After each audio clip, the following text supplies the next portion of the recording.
Hmm. These are all great games, but I feel like they just need a little bit more. Just a smidgen of extra stuff here. Just just a little bit. It's nothing excessive. No, it's perfectly rational and completely balanced, as all things should be. Let's talk about expansions, shall we?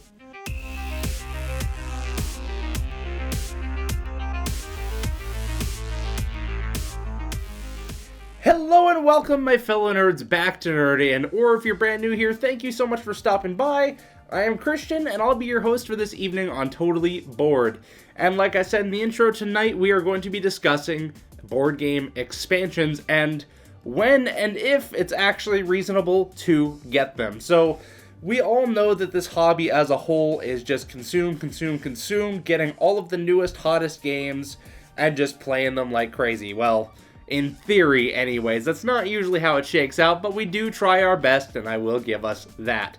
So, in the spirit of consuming, board games are more than just their original state in most cases. Like all the examples I had in the intro, they all have expansions, some of them even multiple per game, to create a different experience from what we start out with the base game. But I'm here to talk about today is whether or not it's actually worth it to do these expansions, and if it is, when you should get them. And the first thing I want to start off with today, the first point I want to make is, do you have the budget? Is it really that worth it to get an expansion if you don't have the funds for it? And that's something I struggled with for a long time with this hobby, is that I never know when to quit buying.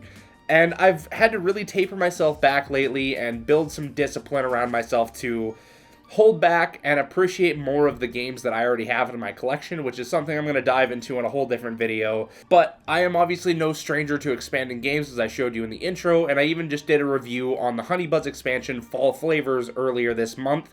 So if you haven't seen that yet, go ahead and go check that out in the info card right up there. Really, the big thing for me with expansions is that depending on the scenario and how big the expansion is, it's going to affect the cost of it, and in some cases with expansions, they can cost almost as much as the game.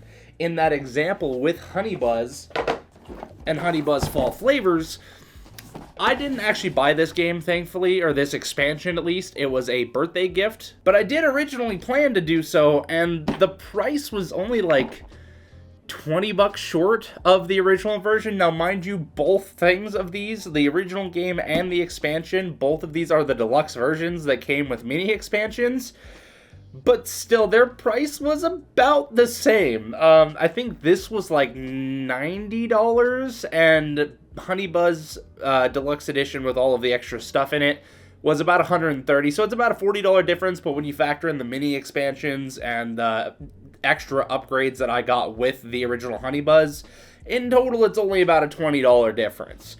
So factoring that in mind, you're basically buying a whole second game to slap onto the first one for nearly the same price, all things considered. Both of those are pretty high price points to begin with. You can obviously do retail versions, which are going to be a lot cheaper. I am a glutton for the deluxe stuff, though. So, of course, I did splurge on base Honey Buzz, and I was going to do it on this until I got it as a birthday gift. Thank you again very much to my dad for that. So, cost is a huge thing because, again, depending on the cases, sometimes you're buying a whole second game for something you don't really need it for. Honey Buzz is the exception to me. I adore this game through and through. The expansion was just, bar none, absolute necessity. But we can flip the tables and look at something like Ostia with the Pirates expansion. Now, I've mentioned this in a previous video, but the only reason that I have the Pirates expansion is because I wanted base Ostia, and the time that I saw it, the Kickstarter was live for the Pirates expansion. I got hit with a huge wave of FOMO, and I said, well, if I really like Ostia, which I'm already anticipating, I might as well get the expansion while I'm here so I don't miss out on getting it, in case I really like the base game and I want to expand it later. And I hate to tell you, so far, the entire time that I've had this game, Ostia is in my top 10 games of all time. I have only played with the expansion once, and I don't think I even finished it because I was struggling with it. I wanted to master this first before I got into this. And so yeah, this is an empty box. I do have all of the expansion stuff in the base game already, so it's always accessible to me. It's just a matter of I haven't really delved into it yet. And this is kind of my shelf of shame right now. I have this and one other thing on my shelf that I have never really experienced to its fullest. And we're just gonna slide that to the side. Now, that was also a pretty expensive expansion. It's not the same comparison as, like, with Honey Buzz, but it was up there, and it did add a good amount of price to the pledge that I got Ostia for. If I had just gotten base Ostia, I could have deluxeified this game to the max and not worried about that. I do still plan to play Pirates someday, but my expectation is that I will not like it as much as just playing base Ostia, because there's already so much going on in this game that I absolutely love. I think Pirates might honestly just be a little too much, and that is a fault of my own because I didn't do the research first, which is another thing I'm going to come back to. It's a topic that I brought up a lot in my How to Save Money in Board Games video. Again, if you haven't seen that, link up in the card up there. But doing your research is so important. Understanding the base game and knowing what the expansion is going to add and change in that game is very important as well. If you're aware of the changes that the expansion is actually going to make to the base game, you need to deliberate on whether or not that will actually enhance your experience of the base game, because, well, that's the point of the expansion. It gives you new content, gives you new ways to experience the original in an entertaining way, something that's supposed to push the base game over the edge, but sometimes expansions don't always deliver on that. Sometimes it's just bonus content for the sake of bonus content. So be well aware of that when you're looking into these and deciding if it's actually for you. So Ostia also brings in another point that I want to discuss, and that is first, well, obviously knowing the base game. Anytime you look at an expansion, I highly, highly recommend playing the base game at least 3 times. Once to learn it, once to start to iron out some of the kinks and really figure out the game, and the third to get full discovery. You might not be a master of the game after that third play, but you will know well enough about it to justify an expansion. But I would honestly even urge you to go past that and play with the base game until you're completely bored of it, until it necessitates that expansion to refresh and revitalize it. That's kind of something I did with Honey Buzz. I mean, I still love the base game. I will go and play the base game any day. If anyone ever brings it up, I would love to. But in some cases, it was kind of getting a little bit stale. I was usually playing it by myself, and I kind of found myself going into the same strategies over and over, which is where Fall Flavors comes in to introduce 5 new modules that just shake up the game completely and give me tons of different ways to play. Every playthrough that I've had so far of the expansion has been completely different strategies, completely different tactics every time. I never felt like any 2 games were anywhere remotely the same as one another. And it has changed the whole way that I approach the game. I feel like now if I went back and just played base Honey Buzz after the expansion, my outlook on that would be completely changed as well. And my entire game plan for it would just be eradicated and completely changed. There is another example I want to talk about. Let me go grab that. You guys may recall this beast of a game as well, since I just talked about it in my Why Small Games Are So Important video. Yeah, you know the deal. The card's right up there, buddy. But this game actually has an expansion inside of it. One that I kind of ignore. So it's Shapeshifting and Omens. It adds like 2 modules basically to add to Septima. But this game is already so huge. Like, to get the expansion out, I would have to go all the way to the bottom, to the back of this box to pull it out for you. And mostly it's just a set of cards, and then you get a few extra player pieces that are already in all of the trays. But this game is so heavy. There's already so much to do in the base game. I don't know if I'm ever actually gonna get to that expansion. And the only reason I have it is, well, because this, along with Honey Buzz, I got on the Game Steward, which just does the Kickstarter stuff, and you usually find deluxe editions there. So, of course, I found the deluxe edition of Septima, and it just happened to come with the expansion, which I don't think I realized until I got the game. And I literally have never even looked at that expansion. I have struggled so much already with playing this game that trying to throw the expansion in there just sounds like a lot of work. I really want to table this a lot more before I get to that point, but again, it's intimidating to new people, and that's the majority of people that I play with. I have a couple that I've really gotten into the hobby, namely my parents, and I've only tabled this with them once. We do plan to do it again, but it's going to be a long while before I get into that. And with the solo mode, it's already so fiddly and fidgety enough that I feel like trying to throw those extra modules in is not going to be an easy task solo with all the upkeep I'm already dealing with. That it's intimidating.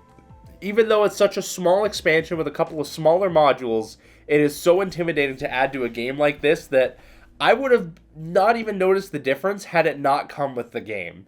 So this is a case of just pure happenstance of getting the expansion, but if I had known about it after playing the base game, I probably would not have gone out of my way to get it, just because I already know how intimidating the base game itself is. It doesn't need more to tack onto that.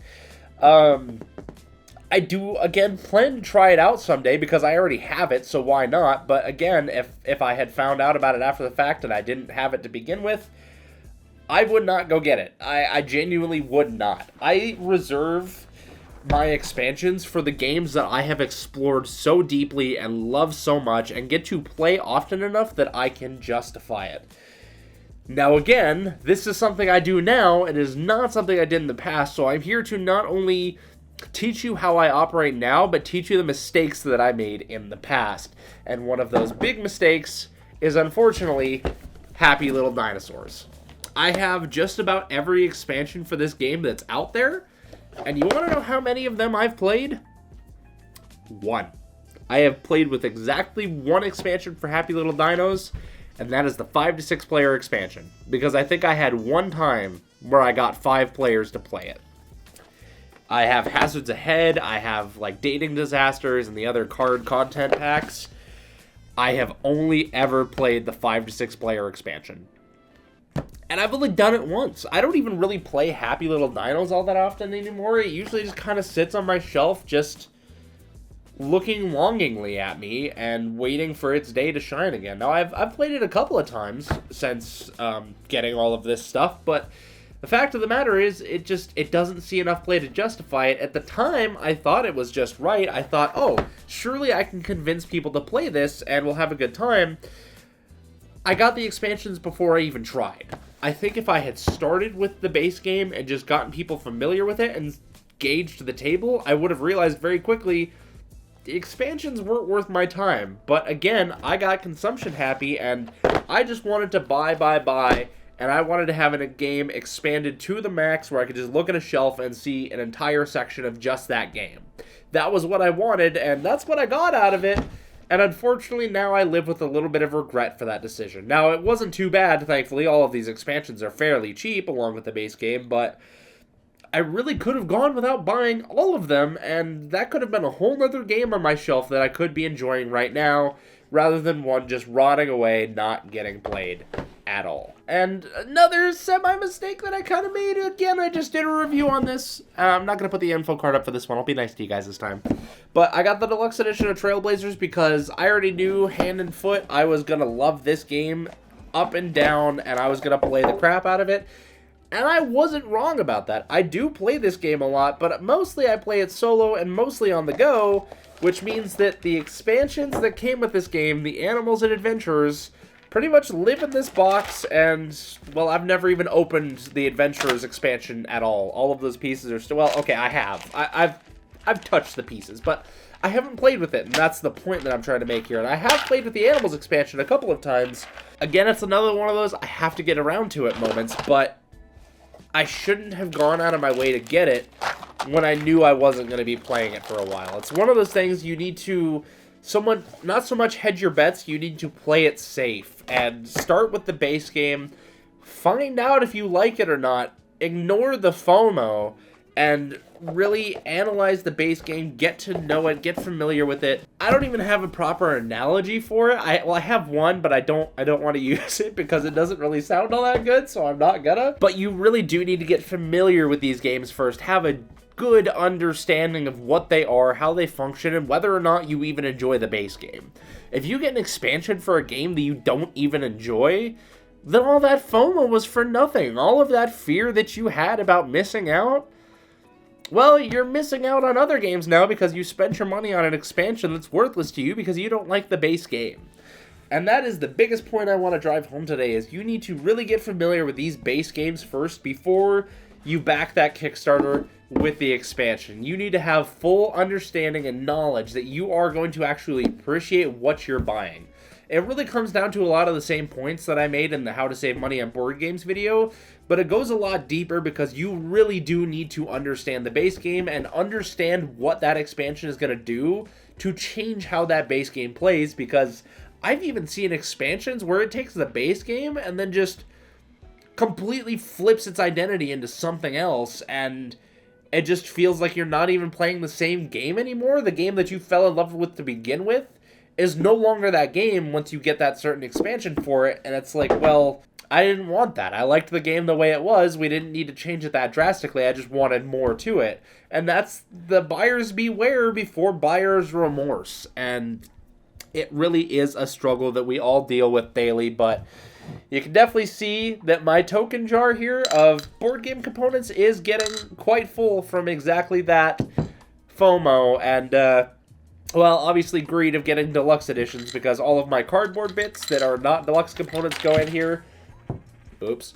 I did add a few from my dad, thanks to him, because he also deluxeified some games, so I got some extra bits from that, but this is kind of my pile of shame because it makes me realize just how grotesque I am with this hobby some days, and while I don't regret most of it, there are sometimes I do bring into question my choices and realize maybe I didn't make some of the best decisions, and that's why I'm here to help you out to make better ones in the future so you don't have to live with a jar of shame. And this thing is getting dangerously full, and once it does, I'm going to have to move to a bigger container, and it's just going to feel that much worse. So I think that's pretty much all I had for you guys today. If you have any other thoughts about an expansion buying guide and whether or not it's actually worth it to get expansions for games, I would love to hear your thoughts down in the comments below. I always enjoy seeing your guys' thoughts on these topics, and I just enjoy talking about them in general. I don't mean to target anyone or be aggressive with any of these discussions. I just like coming out here, voicing my opinions, and opening up discussion to the community so that we can all talk together and, well, maybe find some solutions for each other, or if nothing else, just kind of come to an understanding, and that's all we're here for. So, as always, thank you guys so much for tuning in. We appreciate your support. If you like the video, don't forget to hit that like and subscribe button down below. We always appreciate it here at Nerd In. And as always, we hope you enjoy your stay, and we'll see you in the next video. Peace out.